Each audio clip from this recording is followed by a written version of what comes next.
मुखी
गुरु के चरणों में एक और भजन।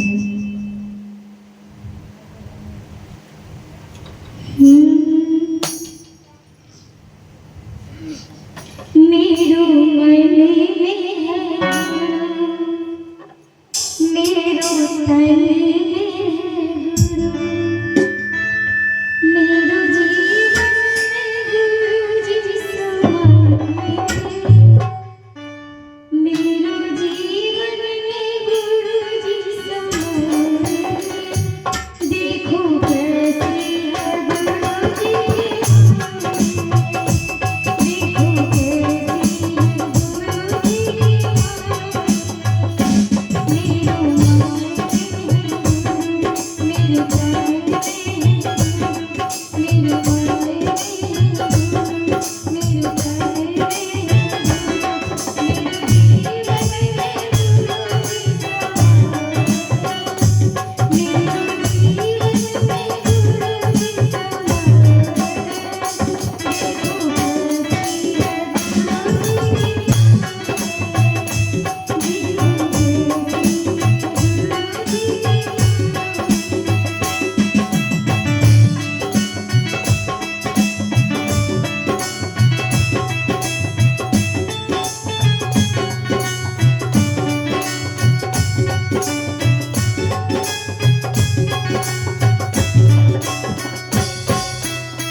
कण कण में गुरु जी विराजमान है, फूलों में है, कलियों में है, कांटों में है, यानी कि हर जगह गुरु जी। तो इसलिए कहना है फूलों में है गुरु, कलियों में है गुरु, फूलों में है गुरु, कलियों में है गुरु, कांटों कांटों में गुरु जी समाए।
और देखिए दीदी, बहुत ऐसे भक्त होते हैं, दीदी लोग मंच पे आती हैं तो चर्चा में बोलती हैं कि भजन तो मनोरंजन हुए हैं, बहुत दीदी भजन करेला बाप बाप करत रहे एना सुने के मिले, लेकिन भजन और गाना में बहुत अंतर है दीदी। भजन मतलब भाव से कल जाए और गाना मतलब कुछो गा दे। भोजपुरी में भगवान के तर्ज पर मतलब कुछो ई सब भजन बाबा पीली पुदीना, बाबा पीली पुदीना, तो ई भ गए मनोरंजन के भजन की दीदी, सही बात है। और भजन के माध्यम से दीदी हम सब चर्चो क ले छियै, अपन दिल के दुख हुनका तक पहुंचावे छियै। एक जगह हम शिव चर्चा में गेली तो एगो दीदी कौन भजन गावे छथिन कि गजब सीटी मारे भोला जी हमारे, और बताओ ई कोई भजन है? ई मनोरंजन भेलै। नीरज भैया छथिन, हिनका चर्चा अलग है, पूरा डिसिप्लिन के साथ, कोई इधर उधर के बात नहीं, कोई बातचीत नहीं, कोई चुगली चौपाती नहीं, सिस्टम में रहिए।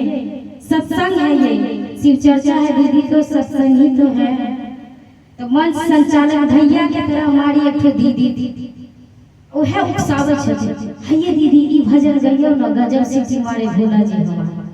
आ वो दीदी भजन सुन त कह देलखिन, ई भजन सुन के 100 दीदी भैया हंसे लगलक। आ वो जे छलखिन अच्छा अच्छा भजन गावे छथिन, मतलब पूर्वक बनाए।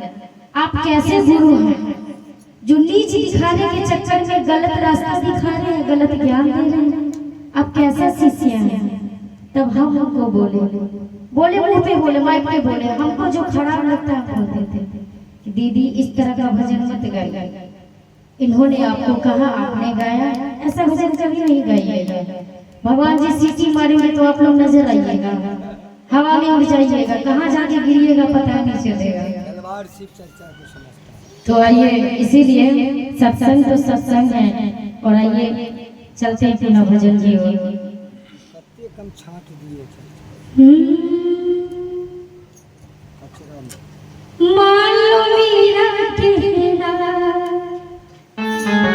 हमारे पिता परमेश्वर कहते हैं कि हे बेटा, हे बेटी, मेरा कहना मान लो, ये तो माया का जाल है। कौन कहता है बेटी है मेरी? बेटी तो दामाद की अमानत है। बेटा जब तक कुमारा है आपका है, यही सच्चाई है। शादी के बाद बहू की अमानत है। और ये काया है शरीर इतना सुंदर, ये भी शमशान की अमानत है, यानी कि अपना कुछ भी राज नहीं, कुछ नहीं, शरीर भी नहीं। मर जाने के बाद ये शरीर को भी चीर फाड़ करके आंख निकाल देगा, पता नहीं क्या क्या करके नाश कर देगा, कुछ नहीं है। जो है दिल से दिया हुआ आवाज है, आपका किया हुआ नमन है महादेव जी का, पिता परमेश्वर जो बोलते हैं वही है हम लोग के साथ, कुछ भी नहीं। और आइए कहते हैं भजन के माध्यम से, मान लो मेरा कहना नहीं तो पछताएगा, माटी का खिलौना माटी में मिल जाएगा। और आइए जी के साथ, मान लो मेरा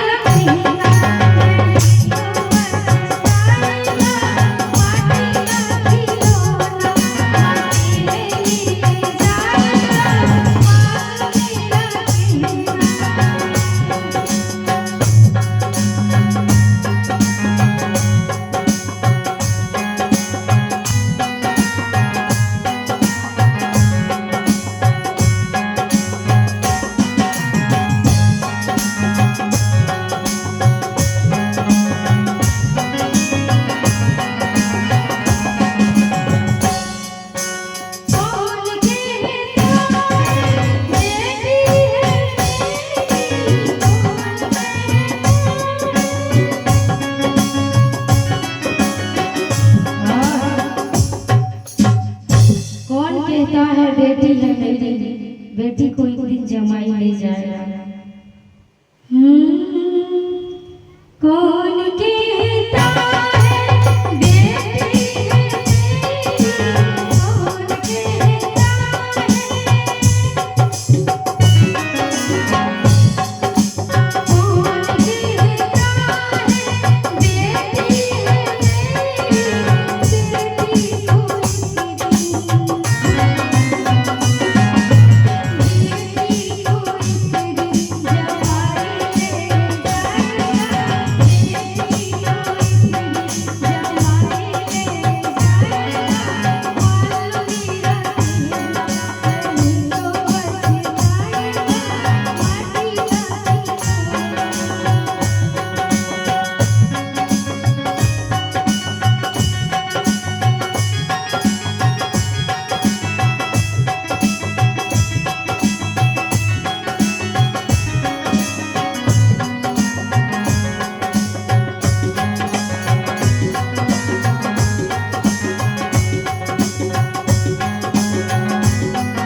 भी बच्चा के चलना चाहिए रात के प्रोग्राम